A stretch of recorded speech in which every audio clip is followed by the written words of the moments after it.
do the Zoom, but you'll do the voice thread. And then, of course, now we're doing our Zoom lecture, okay? And we're recording this, so we'll be able to put this on the website for you to reference. So. Right. So let's go ahead and transition then. We've been talking about different things in this class, Families and Global Perspectives. The whole point is to give you a sense of where you're coming from. And let's go ahead and start off. We've been doing this all day, and it's been working really well. Tell us where you've been, and whether it's here in America or you left the country and you've traveled somewhere, or tell us where you would like to go. I mean, after all, this is a Family Global Perspective course. So let's go ahead and start off. Who wants to go first? Right there. All right, go ahead, man. All right, so wait, the question again was, where do I want to be, or where do I want to go? Where have you been? Yeah, where have you traveled to? Okay, hang on, I can't hear you guys right now. Can you repeat that again? Yeah, where have you traveled to, or where would you like to travel to? Well, I mean, I was born in Indonesia, and I kind of traveled here when I was 13 with all my family. And one place that I always wanted to travel to is Italy. Oh, yeah. Yeah, so that's one thing. Nice. Oh, hey, guys, one thing I forgot to tell you is in the bottom left-hand corner of your screen, if you go move your mouse cursor over there, you'll see a little microphone. Go on and click that, and it'll put a little line through the microphone, and that just mutes any background noise so that we can hear clearly whoever's speaking. And when you want to speak, you just go over there and click that little microphone back again. So you have trouble seeing, you have to move. Yeah, okay, looks like everybody got it. Awesome, we can see that on our end. Jennifer, where have you been? Now that you've muted yourself, right now, where have you been and where do you want to go? So I'm from the East Coast. I've been all up and down the East Coast, including Canada, and Quebec, Prince Edward Island. I've been to Venice and around England. And I'd really like to go to Asia. I'd like to go either South Korea or maybe Thailand or the Philippines. Mm-hmm. Very cool. Very cool. That'd be great. That'd be great. Yeah, Sierra's our Canadian. Sierra, tell us about your travels. Is she with us? She's still cooking. She's cooking. Sierra's been like the Food Network today, so watch Sierra's channel if you want to watch the Food Network. All right, so Maddie, where have you traveled, and where would you like to go? Thank you, Jennifer. I really want to go to Italy. I've always wanted to go there, but I've been to a bunch of places in Mexico. You know, we've gone to a lot of cruises, and I've also I used to volunteer at an orphanage in Tijuana, so I went there a lot. And I've been to Thailand because my family lives there. They live in Chiang Mai, so I really love Thailand. It's one of my favorite places. And I've been to like Honduras and different places on like cruises that we've been on. And I grew up in Kansas, but that's not very exciting. That's awesome. So there you go, Jennifer. You just need to hang out with Maddie, and you can go visit her family in Thailand. You guys stay, right? You guys make a connection there. All right, okay. Sarah, where have you been, and where would you like to go? I'm boring, and I haven't been anywhere outside of the country. I would love to take a trip to Europe, though, and just hit up all the museums and historical sites in Europe. I'm a total history junkie, so I would love to do that. Well, there's a lot of places in the U.S. too that are good for history junkies. I mean, we were talking to somebody today who had visited both, she said New York and California, and we were like, whoa, those are not only different sides of the country, those are just like completely different places in a lot of ways. So yeah, there's no shame in staying in the U.S. No shame, no shame. All right, Sierra, are you back with us? I called you out while you were rummaging in the fridge and you missed me. Sorry. No, I was saying counter was full, so I couldn't take notes. I've traveled quite a bit. So I was born in BC, and I've been to a lot of the provinces. I've been to like Alberta, Quebec, Nova Scotia, Ontario. My mom is feeding me answers. British Columbia. I've also been to a couple European countries. I went to Hungary, Austria, and Czech Republic. I was there for a choir, actually. We sang and we traveled up in bus. I don't recommend being shoved into a bus of 60 girls. No. She can sing. Right? I know. Wow. Yeah. And she's a bodybuilder, man. I'm telling you. Well, and so I've also been to Mexico, the Dominican Republic, and the Bahamas. And when we were in the Dominican Republic, we went to an orphanage for a day. That was a lot of fun. It just really makes you look in perspective of what you do. And that was pretty cool. Other than that, I've probably traveled to Canada more than people travel like into outer cities. Awesome. Well, thank you. You're welcome. All right, Miley, I think you are our last one. Where have you been and where would you like to go? I've been to like Oregon, California, and like some state or Pittsburgh and stuff. And I've been to the Bahamas and Vietnam. And I want to travel to England and Europe. And then in January, I'll be going to Mexico. Very cool. That's going to be a good time to go to Mexico. Yeah, I hope so. Man, I feel like every January, February, I'm like, okay, I need to go somewhere warm. Right. All right, there we are. Okay, you can see us a little better now. So here we are on the 11th floor of the Lawrence Center, and let's get started with no tornadoes. We just had a storm blow through. We thought the building was kind of shaking a little bit, but we made it. No tornadoes. Now, folks, we've been talking about this non-Western and Western reality since we started this class. We're talking about families from different parts of the world. But the reality of it is most of the world still looks at the global perspective from a Western mindset. Or if you want to use like glasses, it's from a lens that's Western. So what we have to remember is we have to respect people from all around the world, and we have to respect people from non-Western philosophies, okay? And I think that's important when we start talking about global perspectives. And one of the things we discussed earlier today in the other two sessions is one of the key aspects of looking at family across the world is the whole notion of gender, okay, gender. Now, the great thing is that Jen did this great lecture on gender, and she posted it for you, a video lecture, and make sure you watch that. You know, it's going to tie real well to what we're going to talk about today, all right? And I think the key aspect here is respecting people from other parts. I think often Westerners, including us, and that includes North America, Latin America, and Europe, we tend to believe that we have the best solutions, we have the best perspective in the world, and it's not always the case, okay? I always tell people, we need to look at the world for really what it is, different perspectives, different beliefs, okay? So we're going to talk a little about gender. I think that if you look at gender in the United States, and we're talking about, we've been on a mission for 170 years, roughly, to really kind of bring this egalitarian balance between men and women.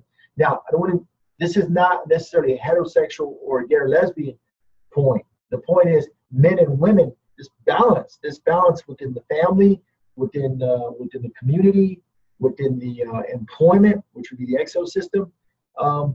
We've been doing this for 170 years, folks. And I understand that there are ecological factors that kick in, such as culture and religion and other social factors like political factors. And I think we need to take these into consideration when we're talking about gender and the family. And so the reality of it is, and Dr. Trask, and you said you exposed them to Dr. Trask. I did. Well, and they watched the TED Talk from between. And the TED Talk, and then you did do some of the Trask and the gender lecture. I did. And see, Dr. Trask is not just a professor out there. She's actually well respected in the global perspectives. And she testified in the United Nations. She's actually a good friend of mine.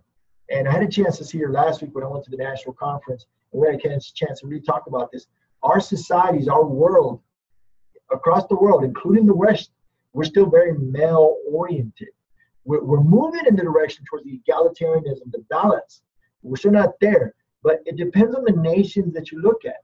We're talking about 170 years in the United States trying to bring that egalitarianism. Now, let's be fair. Indigenous people, and one of the students talked about this earlier, Indigenous people, or what we call Native people or First Nations, these folks have been working on egalitarianism for thousands of years. If you just go south here to New Mexico, you'll find that there are nations, Native American nations like the Hopi, where they do have a sense of balance between the matriarchy and the patriarchy, the egalitarianism. And so I tell people, it didn't start 170 years for everybody here. Native Americans were doing it a lot longer here in North America and South America. But from a European tradition, about 170 years, we started to look at the balance. And so Jen's going to talk about her lecture. She's going to kind of talk about the gender and how that breaks down from a global perspective and in America. And we want to hear from you, by the way. All right. So some of the major stuff that we talked about in our gender lecture was just how a lot of the research, a lot of the studies that you read are not only Western perspective oriented, means we look at it through a Western lens, like Dr. Rubin said, but a lot of times they're also male oriented. And then you'd also have sometimes when you have feminist scholars who will go in and do research, and they do it from just a feminine or feminist point of view, from a female point of view. And the issue is that we need to look at both sides of the picture. We need to look at both the male and the female and how they interact and how they work together to make families, and how these families are affected by globalization. So we see in developed countries that men and women are beginning to kind of balance out and become more egalitarian, more equal. But in developing countries, we see that society is really often more male-oriented. So one of the other things we talked about in our lecture was that you have this kind of friction between the two roles that women play. And we have on one hand the role of a woman as the nurturers, the mothers, the caretaker. And then the mother should be fulfilled in the home, taking care of the children. And then you have on this other hand, you have women who are finding success in science and technology, and who want to work to support their families, who find fulfillment in that work. And it seems like sometimes in different countries you have where it's either one or the other. You can't have a woman who's successful in science and technology or in her job or in her career who finds fulfillment outside of the home. You can't have a person like that who also finds fulfillment in taking care of our family. People seem to think there's like a double standard that women must be neglecting the home in order to go out and have a career, or they're neglecting providing for their families financially because they're staying at home and taking care of the children. So you just have these two kinds of ideas that are kind of butting up against each other. You have that friction. And so my question to you guys is, one we're going to discuss today, is talking about how do we expect that men and women are ever going to be completely equal? And here's the basis for that question. When you guys watched the Bahira Trask video, her example was she gave the women who would get up really early in the morning, make breakfast for children and her husband, pack their lunches, send them off to school and work. Then they would get on a bus and ride 2 hours to a factory, work all day, ride 2 hours home, fix dinner, stay up cleaning the house, fall into bed, and then wake up every morning and wake up the next day and do it all over again. So we have what's called mother work, and that Patricia Hill Collins is the theorist behind that, and she posited that we have this unseen, unpaid work that the mom does at home. She keeps the house, takes care of the children. She provides for her family in that she fixes food. She does kind of all the behind the scenes work, and that's not paid. It's not it's kind of unseen. So she proposed that women do that, and then when women go into the workforce, not only do you do the unseen, unpaid work, but you do your job as well. So you kind of have it's almost like you have a double role in some ways. So my question to you guys is will men and women ever be truly equal because of this mother work principle where the mom has to be the nurturer at home? And how do you see that happening? When do you see that happening? So let's see, who should I call on first? Anybody want to comment before I start calling names? Let's get it over with. All right, Maddie, you might, I'm going to call you out on this one because you have a kid, you're a mom, you're at home, so you're at home in school too. So that's tough because I know because I'm doing it too. So I don't know. I would love to see it more equal, but I don't know. Definitely in the workplace, I don't see it becoming equal anytime soon. It's I've in the spring semester I actually did a project on gender differences in the workplace, and it's just really not equal for women. Like I don't even see them ever like making as much money as men do either.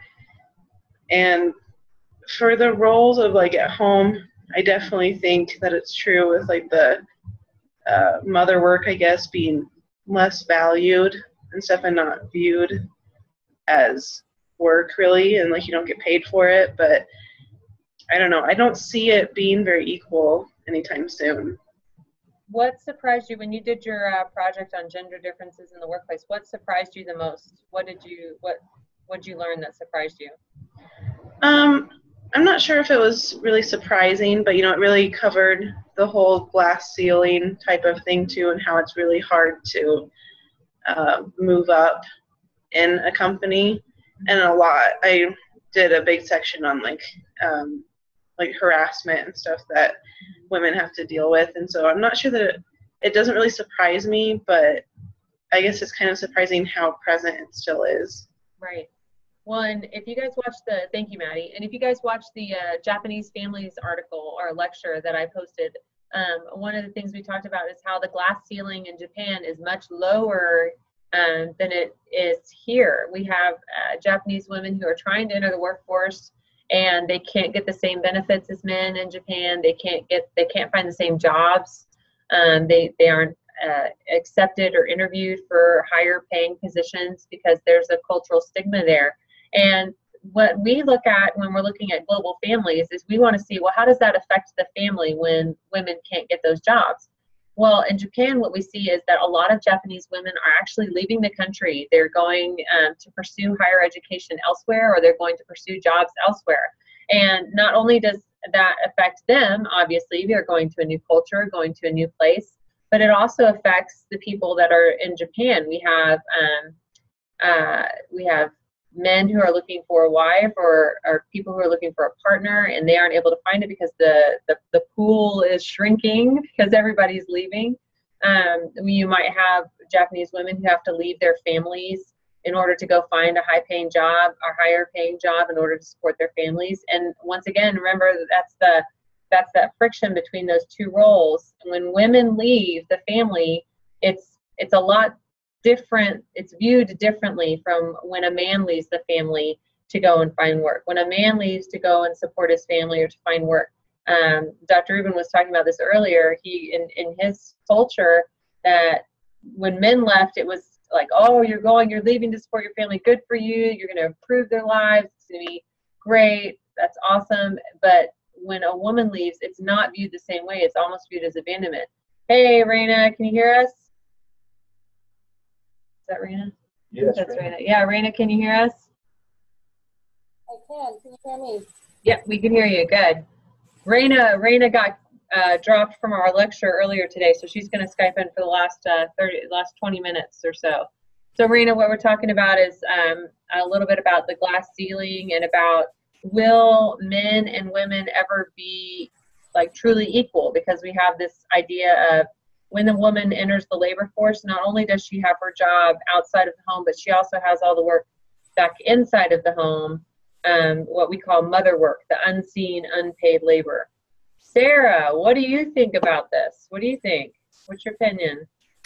Well, I think that for men, they're just like less willing to do that work at home. So the women just kind of have to step up and do it. And I've noticed, like in my own personal life, like the work that my husband does outside of the home, he thinks is so much harder than, me raising 2 kids, going to school and going to work. He thinks that his one job is so much harder than what I'm doing. And I feel like that's just how it is among most men. They feel like they leave and the job that they do is so much more fulfilling or more important to the family, and what they're doing, when they come home, they should be able to sit on the couch and have a beer and relax, rather than come home and do the dishes or, yeah, right. And like what I was reading about in the chapter on Japan is they really don't want the women working outside of the home. They have all these incentives so that the women will stay home and be homemakers, but there's no support for any kind of role reversal. And I think like here in the States, you know, it's still kind of a stigma to be a stay-at-home dad, whereas being a stay-at-home mom is something that's kind of these days reserved for like the higher classes. Mm-hmm. Right. Well said. And I think you said that point at the very end. The stay-at-home mom is so sensitive to higher classes. You find that women in the working class and the middle class in the United States and other countries, they have to go to work to help sustain their family. And and especially in the developing countries, let's think about the developing countries where women are risking their lives to speak out to say that they want to see more egalitarianism, or what we call access to education. The Nobel Peace Prize winner last year, there was a young lady who sacrificed to say that in Afghanistan, young girls and young women deserved a formal education. She was just here in Denver. That's right. Like she was 2 days ago, Malala. And it's a reality that we're talking about 170 years ago from a European tradition in the United States. Obviously, the Native tradition started before that in the United States. So we look at these other countries across the world. Japan is an interesting mix, as you said, Jen, because Japan is a developed country, but they're struggling with this reality of access for women and access for, in the sense of equity. Let's see here. Who else wants to talk about this? Hold on, I'm going to jump on that. Sarah, I am going to jump on that a little bit because one of the things we did talk about in our gender lecture is that oftentimes we get so busy waving the flag for women's rights that we don't think about the male perspective. And interestingly enough, in Japan, yes, the women don't have the opportunities that the men have. But on the flip side of that, we also see that men in Japan work so much and are away from home so much that when they come home, they don't feel like they're at home.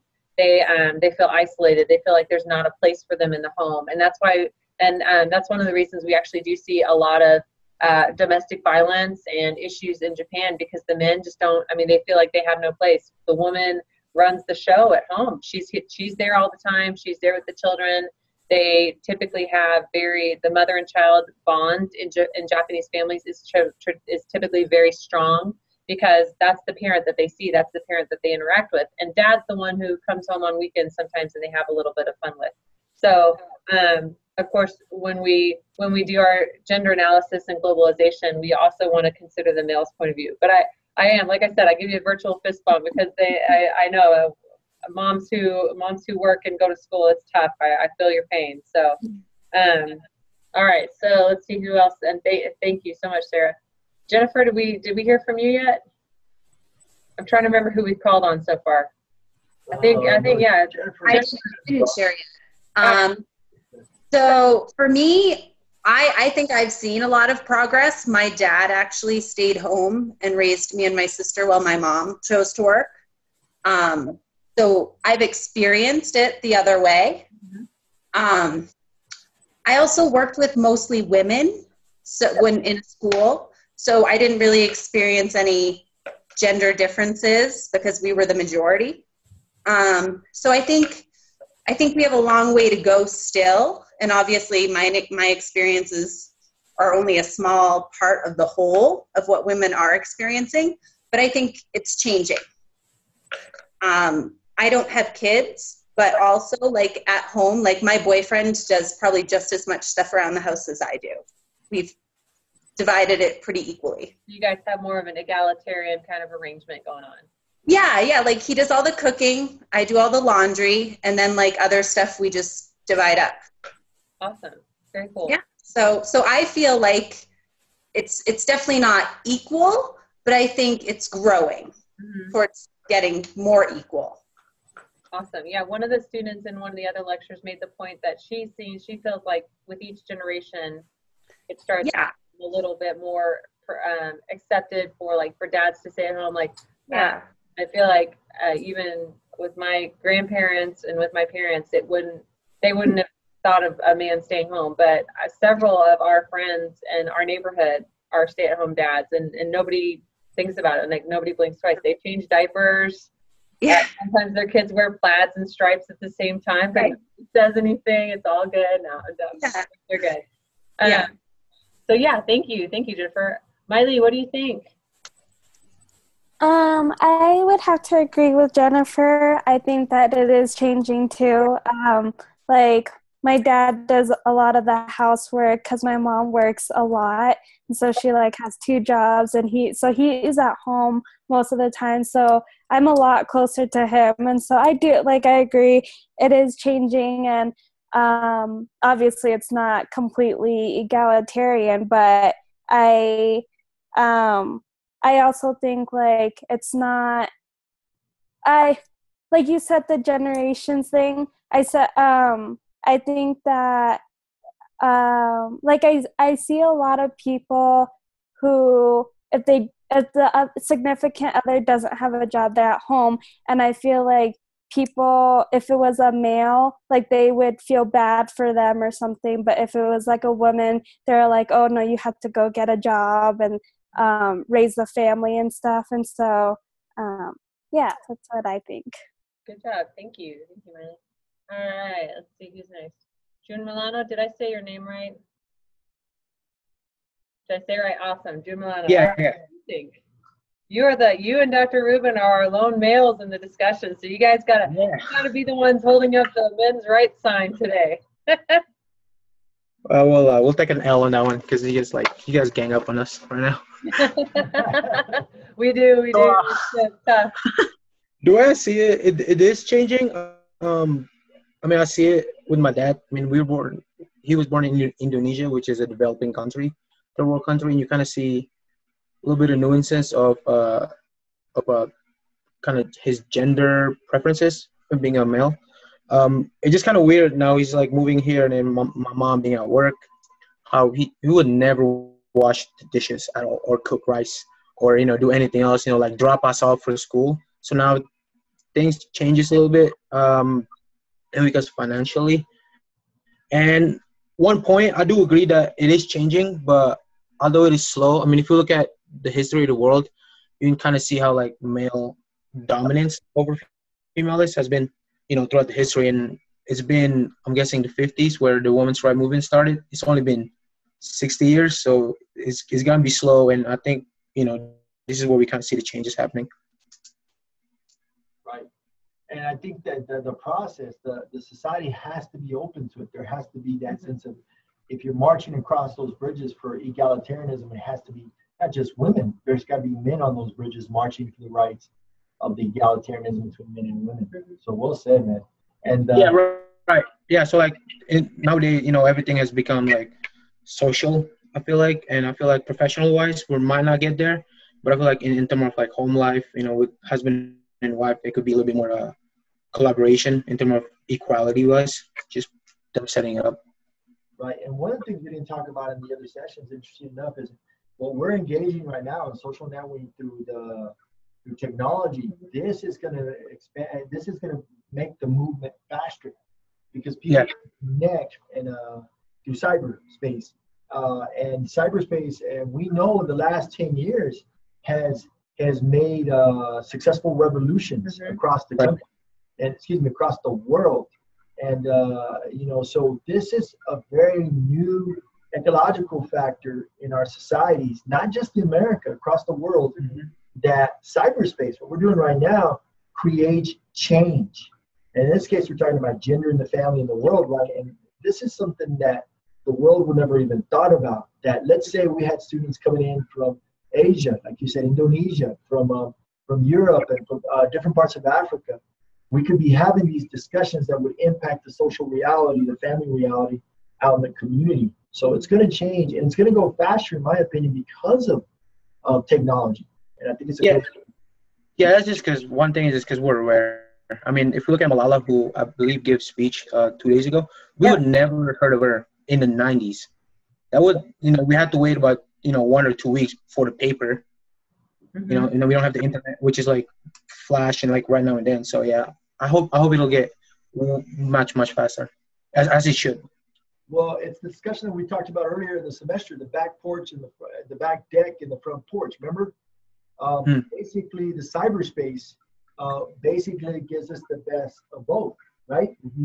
Where traditionally the front porch was that access to the social network of the community, of the neighborhood, of the school. And then we got into the era in the 90s and early 2000s of the back deck where you had to be invited. Well, I think cyberspace, in this case of women's movements, and not just women's movement, women family and gender, it kind of brings the back porch, the back deck and the front porch together. It kind of brings them together. And jumping on that, it's interesting, like, not only do we get news really fast, but we also find out about, well, for example, like, I don't know if you guys heard the news story where recently there was a Nobel Prize winner scientist who talked about how in the lab girls either cry too much or they fall in love with you and they're distracting. And he made all these comments about girls in the science lab. And so as a response, there was like this immediate backlash from female scientists they were all posting responses on social media. They were posting pictures of themselves wearing their lab gear. It was like, I think it was the hashtag was like distractingly sexy or something like that. But I mean, immediately there was this outcry against those remarks. Whereas, kind of like Jim Milano said, I mean, 10 years ago, his remarks would have probably been printed on in the newspaper, and some people would have been, out kind of frustrated about it, and you would have heard some reaction. But here, there was this immediate, huge backlash against his remarks about women and their inability to hold serious science jobs. So it's interesting how that, and like Dr. Rubin said, this method of communication, this amount of information that we filter through on a daily basis is going to change these roles faster. All right, Raina, what do you think? Good. So, tell me something. Can you hear a loud buzzing or background noise if I speak this way? Not too bad. No, we can hear you. I'm going to turn you up a little bit, but I think we can hear you no problem. Just talk. Okay. So I think with the voice threads, I had to make sure and have the speaker down. So just want to make sure I'm not being too out there. So basically, I had to just look up the egalitarian word when we started here. I thought that was pretty awesome and obviously a new word for me. As far as being equal per se, between men and women. Of course, there's room to grow. No one's ever going to be completely 100% equal, I don't think. As far as like household goes, with my fiance and I think workload-wise, we put in as much as each other does and try to appreciate each other on both of those levels. Mm-hmm. As far as, who's working and doing stuff at home. And, as far as like roles and stuff, I think, I don't know, it's kind of hard to say because like I said, we want to appreciate everything that we put into our family and our growth and that, but something about me, says that women just kind of have that more, especially, and maybe I'm speaking just more in terms of being a mother and just kind of the secondary roles that I have just as a full-time mom in general. Mm-hmm. I heard something the other day online or something about like when a man goes to bed, he just brushes his teeth and passes out and he's done. When a woman's ready to go to bed, it's like, hold on, I got to check and make sure all the food's put away, and then I got to check the doors again, and then check them again, and then I've got to, put the coffee on auto, and then I got to check the kids' room, and then I got to, do all these million things, and then I got to lay down and my mind so races about everything I got to do tomorrow. But then, and then my husband's like, I don't get it. I work, a 50-hour week, and I work just as hard as you. But to me, with that whole mother concept and just having that coming natural to me, having a second job, it's just so much more. Not to say that it's, one is working harder than the other. I just think there's different roles that come, whether it's automatic or whether, I don't know really how to explain that. But, over time, or back when women were expected to do it as opposed to now where women go to work and do both, I think I've seen a lot of progress because, look at me now sitting in here while my husband's in there with the kids and I'm able to just, help me out. There's certain points where we're really, really equal, but then there's other parts where I feel like just women do kind of take that lead when it comes to being in the home. But we don't see what our, the hard labor and the stuff that, most men are doing out in the field. Good point. I taught high school for 8 years, and one thing I love about the difference between teaching high school and teaching here at the college is that just you get such an interesting like cross perspective, like cross section of perspectives, and that's one reason we're doing these Zoom lectures is because I feel like not only you guys don't just get our perspective, like mine and Dr. Rubin's, but we are able to hear from each other and We all come from different walks of life. We're all in different situations. And so it's been beneficial for me as a teacher to hear everybody's different perspectives coming from different places. And it helps me to refine what I think and to see things through other people's lenses, if you will, as Dr. Rubin said. All right, Sierra, I think you're the only one we haven't heard from. How's the cauliflower coming? I'm done eating now, so it's all good. Wait, but again at 8, right? Yes. So I've actually been taking notes because I didn't want to forget once everyone was done, because everyone's been so interesting. So I kind of think that in retrospect, I don't think it's going to happen anytime soon. And this is because of human nature. We want to automatically categorize things. So men and women, like, we're not built to be the same way physically. They're different for a reason. Now, it's not to say that women can't do what men can do, because simply we can. But it's because of, it's simply the one word, and that's sex. Like, we base off everything off of this kind of stuff. And so when you look at it then politically, we are equal politically, at least I know we are kind of in America and many other countries, but women have the same rights as men and vice versa. But there are other countries where women aren't equal, and it's because of culture and or religion, which is nothing we can physically do about, anything about.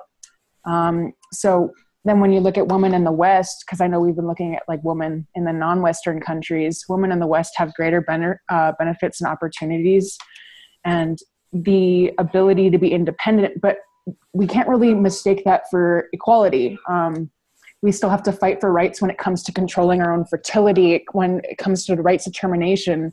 We're still overcoming societal barriers that certain employment and industries kind of like, we're still represented politically, but considering minority interests, when we are 50% plus the world population. So I'm like all spitty and it's all good. We can't see it. The feed is such that we can't see any spit bubbles. So spit away. You're good. No, I thought it's interesting, like how many of the statistics that I read for the gender lecture really surprised me. They surprised me, but they didn't surprise me. Like when I talked about the literacy rate in the world, that 2/3 of the, I think it was like 1.4 billion people no, that's not, maybe that's right. I can't remember. I'm mixing that up with one of the others. But basically 2/3 of the illiterate people in the world are women. And a lot of those women are women who are older, who will not have the chance to return to school and have remedial reading classes or anything. So they're kind of like stuck in this illiterate situation. So it's interesting how when you see the numbers, it really starts to boggle your mind about how there is this gap in so many of the developing countries. And the religion, I think, Sierra, you said religion is interpreted the way it's read. Depends, right? Men have been interpreting this religion, right? Christianity, Judaism, and Islam. And we know that Christianity and Judaism and Islam, actually, when you actually look at the text, it's actually quite egalitarian. It's just who interpreted it, right? And I think you said it earlier, 3 of you said it already, is that men have been doing all the interpretation for quite a long time, right? And I think you said the whole notion of sex. I mean, often Islam gets a bad rap for being sexist and oppressive. Actually, it's not Islam. It's not the Quran. It's actually the men who are interpreting the Quran. And what's happening is how they tie that to their political structure, right? And this is actually not something that just happened in the non-Western world. In the United States, at one point, Christianity was used in that way. It was used in a way to oppress women. But we know in the modern era that if you look at biblical scholars or theologians, Christianity actually can have a very balanced, egalitarian perspective. It's just who's interpreting it.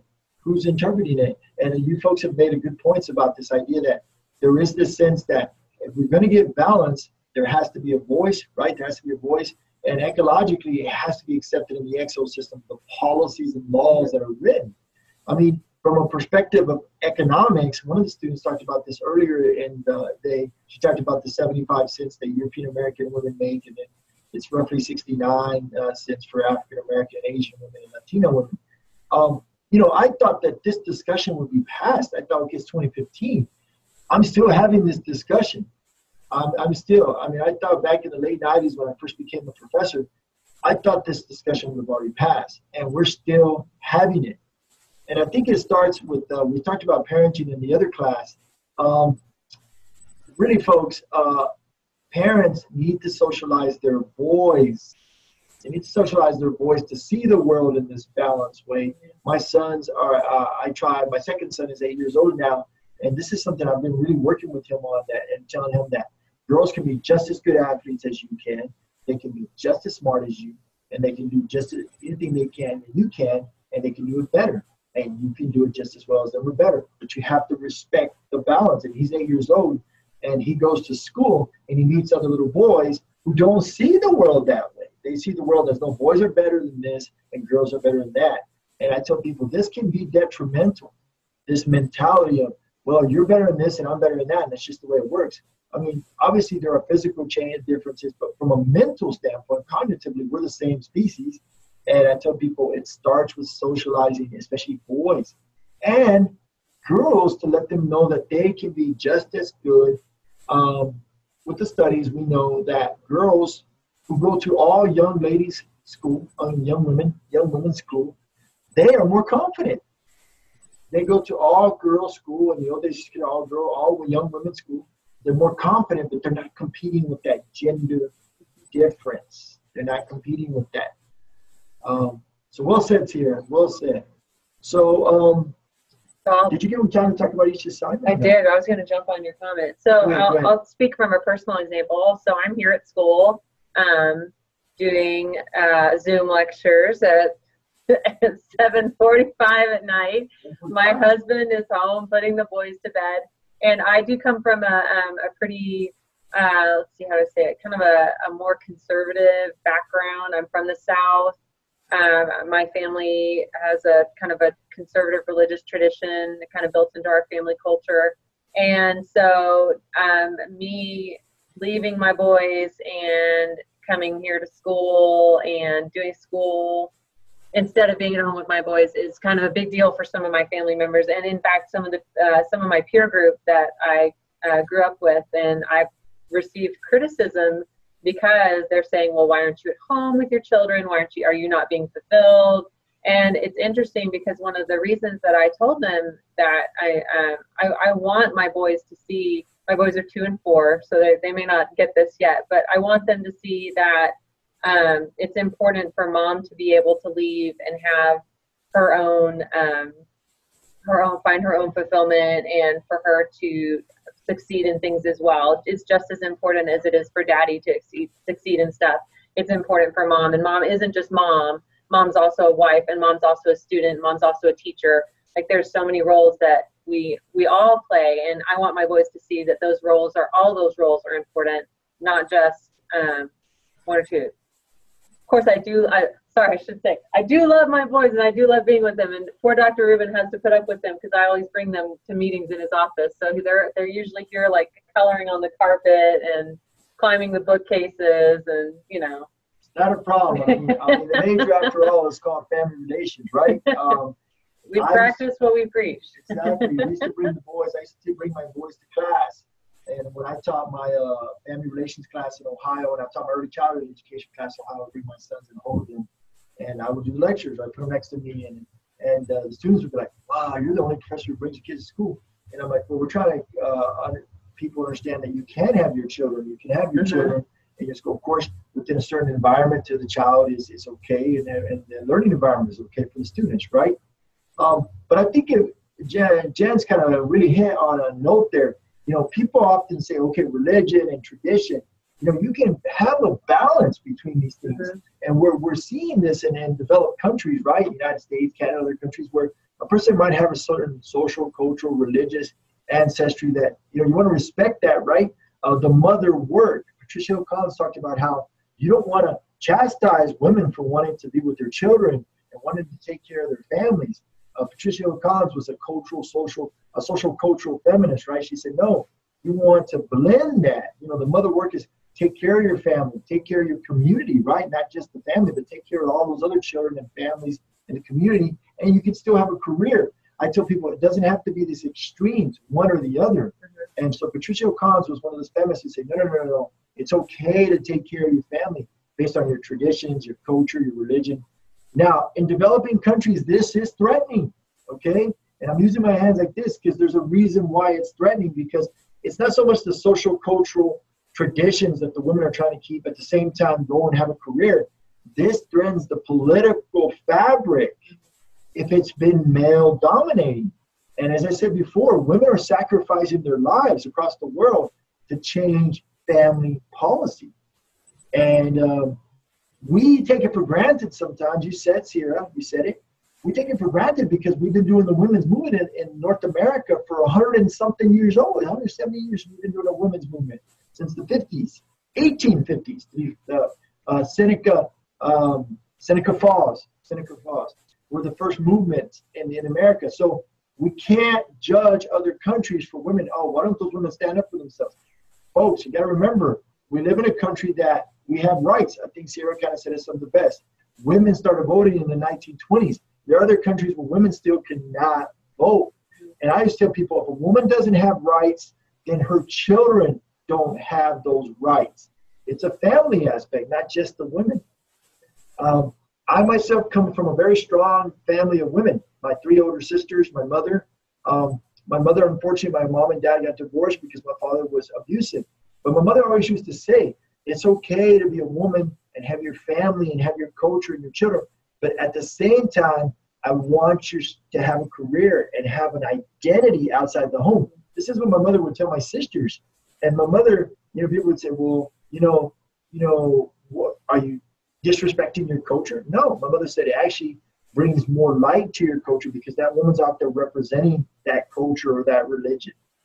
I think we've kind of gone a full gamut. Yeah, you guys did great. You're the last one. Yeah, unfortunately, you got us with energy. We had energy. We had dinner before this. We had a smash burger. We had smash burger. Got some coffee. We had to make sure we had energy. Now, we're going to end this one quite differently than the other ones. We're going to be doing FCQs. Yes, I know. Evaluate the professor. Have you guys gotten an email about that? You should be getting it soon. Course evaluations. Coming up. It's coming up. Now, we changed the system here at CU Denver and the School of Education Development. Everything is done online now. Now, the problem we run into is the students don't do them. It's like, last semester, we had a class of 20 and only like 4 did them. It's like, and so we really want you to be open about it. And we're going to do one for Gen 2. It's not going to be FCQ, but we're going to post an evaluation for Gen, okay? So you want to do her so she can put that in her portfolio. At the same time, because this is the only time we'll be able to see you like this. Obviously, the thread, the voice thread is different, right? But the goal here is, and we'll send out a nice announcement to you, so you remember. Is the goal here is to let you know we're doing our best to make sure that you do well in this class, but not just do well in this class. Learn and appreciate your classmates. Appreciate myself as the instructor, Jen as the TA. We hope that you look at that when you do the evaluations. The average, and I always do this because I learned this at a teaching conference, is a lot of times students don't know the averages.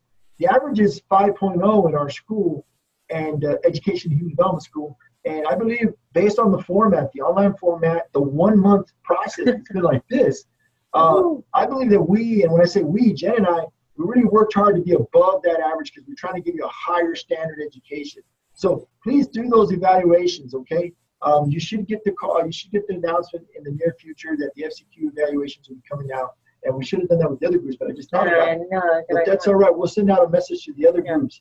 And with that said, folks, you got those extra 5 days. Do the extra credit. We got to talk to you about the extra credit.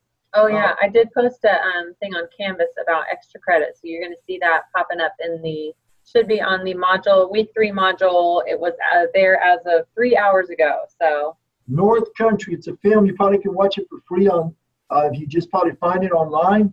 North Country got into this whole notion. Now, it's an American example, okay? But it really kind of tells you the idea, the struggle that women, that mothers have to be appreciated beyond the mother work in the home, but to be appreciated in the mother work in the community and the environment. This woman, she's famous, and what she did was she was trying to get a job at a mining company, and they wouldn't give it to her because she was a woman. And it was one of the higher paying jobs in the community, and she needed this job to sustain her family. And it became a class action lawsuit in the United States. So North Country, you probably can get it for free online. Watch it, do your extra credit, page and a half. I encourage you to do the extra credit. It's another way for me to give you a different way of learning that we do beyond this. And it's page and a half, and the extra credit, it could benefit you at the end of the semester for your total grade. So I say do it. I call it insurance.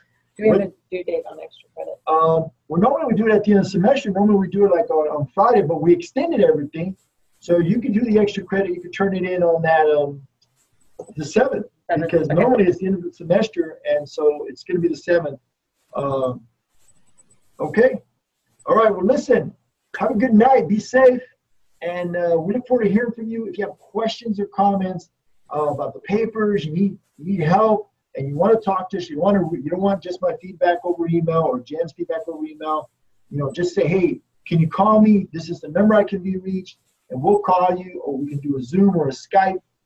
Don't hesitate. We're trying to get you to the point where you succeed in this class and have a positive experience. And I know a couple of you guys have sent me drafts, and I am working on them. Sorry, I was busy getting the exam loaded this week and preparing for the Zoom lecture, but I do have them.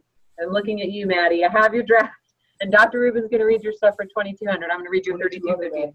Okay. And then I've got you for 3,250. So don't worry, we are just catching up from all the craziness from this past week. I tell you what, this summer semester, like Dr. Rubin said, we really salute you guys for doing this, because it's a tough haul, especially if you're doing more than one class. So we're in there with you, and we're trying to get stuff back to you guys as soon as possible and get stuff graded as soon as we can. So thanks for your patience. We really appreciate it. Hang in there. All right. Good night. You guys have a good night. Thanks again. And you should see your points for this soon. We will talk to you later. It's a lot of points. It's 20 points. Great. Hold on. Hold on.